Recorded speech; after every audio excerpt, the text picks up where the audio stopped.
Vamos ao assunto da semana. O presidente do Supremo Tribunal Federal, o ministro Dias Toffoli, disse que a liberdade de expressão não pode servir à alimentação do ódio. Foi a primeira manifestação pública do magistrado depois que ele estendeu por 90 dias o inquérito que apura supostas ofensas a ministros da corte. Abro aspas aqui para Dias Toffoli. A liberdade de expressão não pode servir à alimentação do ódio, da intolerância, da desinformação. Estas situações representam a utilização abusiva desse direito. Se permitirmos que isso aconteça, estaremos colocando em risco as próprias conquistas obtidas em 1988, fecho aspas.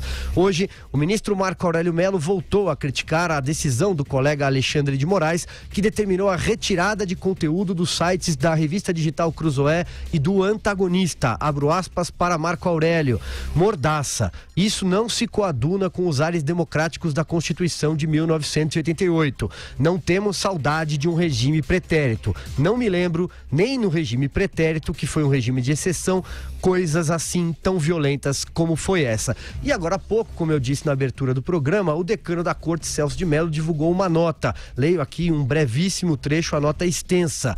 Abro aspas. A censura, qualquer tipo de censura, mesmo aquela ordenada pelo judiciário, mostra-se prática ilegítima, autocrática e essencialmente incompatível com o regime das liberdades fundamentais consagrado pela Constituição da República. Todos evocam a Constituição da República. Vamos então à opinião dos comentaristas do 3 em 1. Vera Magalhães, começa com você. Silvio, eu vou a partir de onde você parou, da nota do ministro Celso de Mello, porque eu acho que ele responde ao Dias Toffoli e explica para ele que, sim, pode não coadunar o regime de liberdade de expressão com ofensas, mas que isso não significa essa censura ditada pelo Supremo neste inquérito.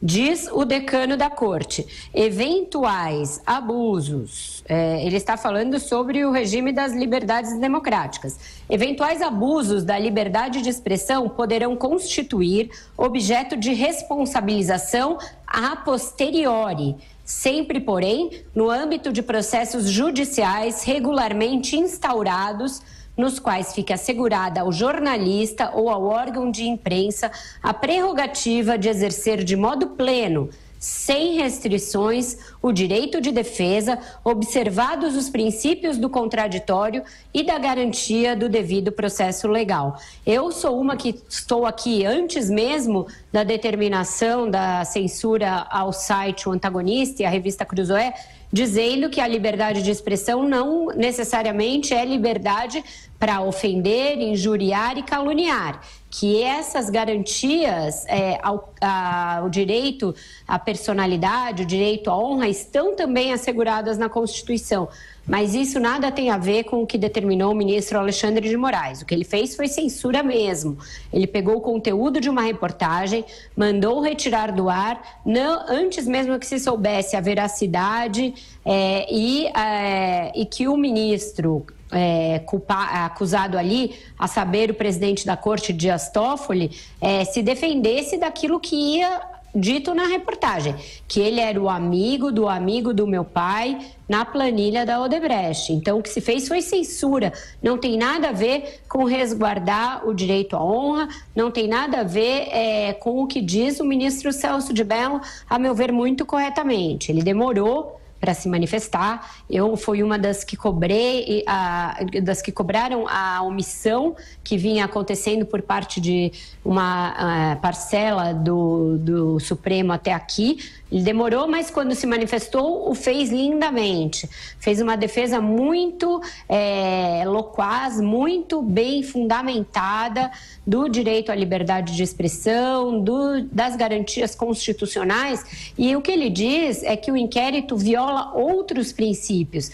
Diz que não é um processo instaurado legalmente, diz que há ali irregularidades, diz que as pessoas foram cerceadas no seu direito de saber daquilo que são acusadas, no caso, os veículos jornalísticos censurados pelos seus colegas, e isso coloca a dupla Dias Toffoli e Alexandre de Moraes numa saia bastante justa, porque com esta configuração, com o decano se manifestando dessa maneira muito clara contra o inquérito e contra várias das atitudes tomadas no seu bojo, ele mostra que está formando com uma outra turma que que já era possível a gente delimitar qual seria, contra o inquérito. Então, se isso chegar ao plenário, vai se configurando uma divisão em que ficam apenas, eventualmente, 4 ministros a favor deste inquérito. A saber, Dias Toffoli, Alexandre de Moraes, Gilmar Mendes, que é o grande mentor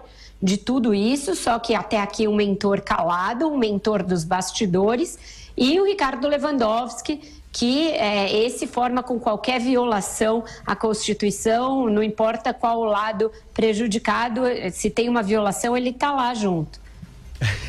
Adorei. Vou com você agora, Carlos Andreasa.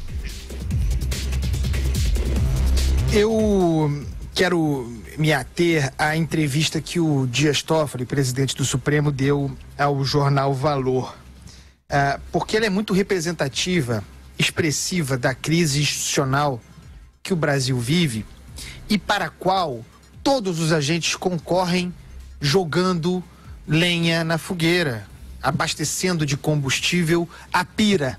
O Dias Toffoli tem esticado a corda, a dupla Toffoli-Moraes tem esticado a corda a ponto de me fazer crer que não estão, e de fato não estão, no mesmo mundo em que nós estamos, né? É o mundo da fantasia. Esticar a corda, como esses importantes personagens da República têm feito, equivale a não entender o drama e a própria crise permanente em que o Brasil está afundado. A entrevista do Dias Toffoli corrobora a lógica fundadora do inquérito maldito, o inquérito sem fato determinado, sem fato investigado determinado, o inquérito sem marcos temporais, o inquérito contra tudo. O inquérito em que o Supremo se arvora de juiz e investigador. E também do desdobramento do inquérito, a persecução, o modo como o Supremo se lançou contra especificamente o jornalismo. A entrevista, como, portanto, esse conjunto, enfraquece, e o Dias Toffoli parece de tal maneira tomado da onipotência, que de fato um ministro do Supremo é alguém muito importante, não tem ninguém mais importante, mais poderoso no Brasil do que o ministro do Supremo. Ele parece não perceber que desde a condição de presidente dessa corte, as suas ações e essa entrevista atenta contra a natureza, a própria existência, a justificativa existencial do tribunal que comanda. O Supremo Tribunal Federal virou muita coisa, virou legislador, virou palco para bandeiras ideológicas, para expressão de grupos de pressão, para tudo isso, para toda sorte de bandeira que avacalha a institucionalidade. Mas o STF é o guardião da Constituição Federal. E esses elementos atacados por esse inquérito, nas figuras de Toffoli e Alexandre de Moraes, são os fundamentos de uma Constituição, os direitos fundamentais, a liberdade de expressão, a garantia da liberdade de expressão. Se, no momento conflagrado como esse, grave, em que prospera uma lógica do choque permanente, da crise permanente, um membro do Supremo Tribunal Federal mostra para todo mundo que o Supremo atenta contra a sua natureza, este mesmo indivíduo mostra para todo mundo, justifica o pensamento enlouquecido que faz parecer o Supremo algo prescindível, algo de que se pode abrir mão. Uma crise, portanto, de origem fulanizada, a partir da ação individual, corporativa, patrimonialista dessas duas figuras, colocando a instituição Supremo em xeque na berlinda, para que seja atacada como está, porque estão aí as pessoas pedindo o fechamento do Supremo, não é de hoje. Nessa entrevista, o Dias Toffoli cria uma cronologia falaciosa para justificar a sua ação, a ação do Alexandre de Moraes, por exemplo. Ele fala que a reportagem da revista Cruzoé, publicada em 11 de abril, teria a intenção de condicionar o julgamento da possibilidade de prisão após condenação em segunda instância, que estava marcada para o dia 10. Só que havia sido cancelado pelo próprio Dias Toffoli, esse julgamento adiado 5 dias antes, sendo que esse documento exposto pela Cruzoé foi anexado aos documentos da Lava Jato, ao material da Lava Jato, no dia 9. A cronologia não se sustenta, mas ele vai e diz isso publicamente. Isso é fake news de parte de um ministro do Supremo Tribunal. E, nessa mesma linha, fala que esta reportagem da Cruzoé conteria ataques contra a honra dele. E o sujeito que lê a matéria não encontra esses ataques. O que a Cruzoé fez, se não pegar um documento, um depoimento de Marcelo Odebrecht entregue pela sua defesa, dizendo simplesmente que aquele referido como amigo do meu pai era Dias Toffoli. É apenas isso, a reportagem apenas reproduz o que está no documento, mas para o Dias Toffoli isso é um ataque à sua honra. Se isso é um ataque à sua honra, eu tenho que sair preso daqui agora, e todos nós. Vamos agora à opinião do Alexandre, diga lá. Bom, os absurdos continuam, né? Quer dizer, é tudo o fim da picada, isso que está sendo feito, porque não satisfeito em fazer essa ação que meus companheiros já comentaram, a gente comentou ontem exaustivamente, o ministro está dobrando a aposta, ou, como diria a Dilma, dobrando a meta, né? Quer dizer, ele continua dando declarações, uma mais constrangedora que a outra. Teve essa declaração onde ele, inclusive, cria uma teoria conspiratória que haveria até forças internacionais querendo diminuir a imagem do Supremo, quer dizer, uma maluquice, né? E ele evoca de novo os crimes contra a honra. Então é bom a gente deixar claro pro nosso ouvinte que crime contra a honra, né? A gente está falando de calúnia, que é a imputação falsa de um crime, a gente está falando de difamação, que é o ataque à reputação, e a injúria, que aí tem essa linha tênue, o que é injúria e o que é ofensa, né? Eu prefiro usar o termo injúria, que é o termo da lei, que é injúria, e tem injúria física, injúria racial, enfim, mas é você atentar contra a dignidade de um terceiro, mas a gente tem que tomar muito cuidado, porque quando a gente fala ofensa, às vezes é uma palavra um pouco mais genérica, e você pode se sentir ofendido no sentido de se sentir magoado, que alguém falou alguma coisa, você ficou chateado, e isso não dá processo, né? Então, de qualquer jeito, nenhuma dessas opções cabe no que está sendo levantado nessa ação. Né? O que o ministro está fazendo, ele está usando a sua caneta, está usando o seu poder para poder calar uma matéria que ele não gostou, né? Me lembra os piores momentos, inclusive, da ditadura militar. Vocês devem lembrar do general Lira Tavares, que ele tinha uma fama de toda vez que tinha alguma crítica a ele ou ao governo, ele dizia assim, estão atacando as Forças Armadas. E, na verdade, não, era uma crítica a ele. Mas ele sempre, quando ele era criticado, ele dizia que o ataque a ele era sempre um ataque às Forças Armadas.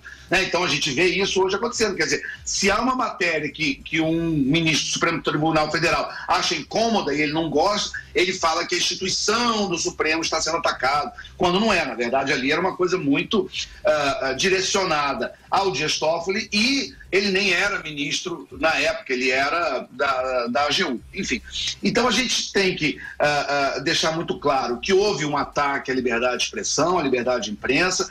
É um momento muito preocupante. Todos os outros ministros e liderança da sociedade civil estão se pronunciando de uma maneira muito firme. Agora, o ministro Dias Toffoli tem que parar de dobrar, né, a aposta nesse absurdo. Né?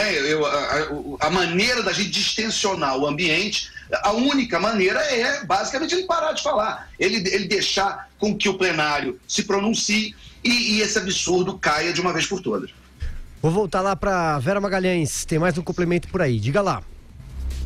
Pois é, a entrevista do Toffoli mostra alguém visivelmente acuado, e visivelmente acuado porque urdiu esse inquérito como uma forma de blindar o Supremo de toda e qualquer crítica, de toda e qualquer investigação, muito ali instado por aquele... Quem foi que falou outro dia? Não sei se foi o Alexandre ou o Andreasa, que fica o diabinho de um lado e o anjinho de outro, acho que foi o Andreasa.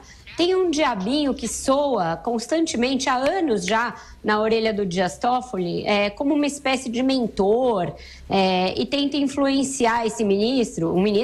Lembremos, ele chegou à corte como indicado do Lula, foi advogado-geral da União do Lula, e chegando lá, ele é mais ou menos cooptado para o grupo do Gilmar Mendes, um ex-advogado-geral da União, portanto, que chegou vindo da mesma origem, pelo Fernando Henrique Cardoso.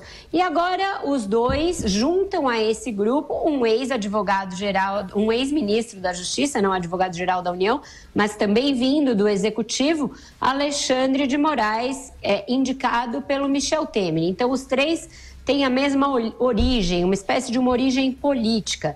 O Gilmar Mendes é o grande autor, o grande artífice dentro do Supremo da tese segundo a qual procuradores da República, juízes de primeira instância, imprensa, políticos, etc., têm um grande complô para enfraquecer o Supremo, para colocar o Supremo de joelhos, para forçá-lo a atuar segundo a opinião pública.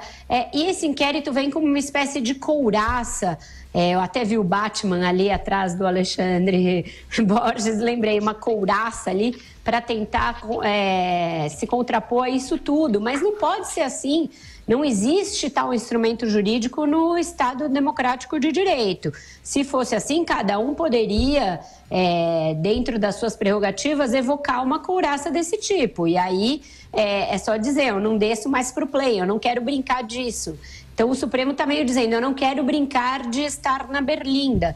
Então, o ministro do Supremo não pode ser alvo da Receita Federal, não pode ser alvo da imprensa, não pode ser alvo dos procuradores e nem mesmo de tuiteiros, nem mesmo da pessoa no Facebook. Eu não posso ir no Facebook e dizer que eu acho que o Supremo é uma vergonha para o Brasil, porque os ministros ficam dodóis e jogam o peso do Estado, o peso do judiciário sobre o cidadão, mandando lá na casa do cara recolher o celular. Você não pode mais ficar no zap da sua família porque você disse que o Supremo é uma vergonha. É claramente excessivo. E o ministro, na entrevista dele, deixa claro que está nu em praça pública, que ele não tem como defender uma arbitrariedade desse tamanho.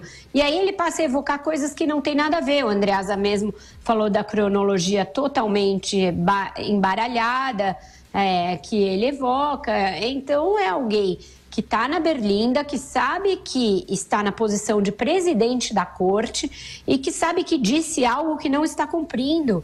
Antes mesmo de assumir a presidência do Supremo e depois de fazê-lo, Dias Toffoli disse por várias vezes que se dependesse dele, o Supremo sairia da posição de protagonismo excessivo no debate político, que se recolheria, que seria o garantidor das liberdades, o garantidor da Constituição, e ele está fazendo justamente o oposto. Ele está numa posição de ataque à sociedade, de ataque às liberdades, de ataque aos direitos individuais, a partir de um inquérito que é uma espécie de AI-5, que lhe dá plenos poderes para ir contra qualquer parcela da sociedade que ouse questioná-lo. Muito bem, seguimos com a pauta, tem mais algumas considerações, Alexandre, Andreasa, por aí? Não? Não, vambora. Vambora.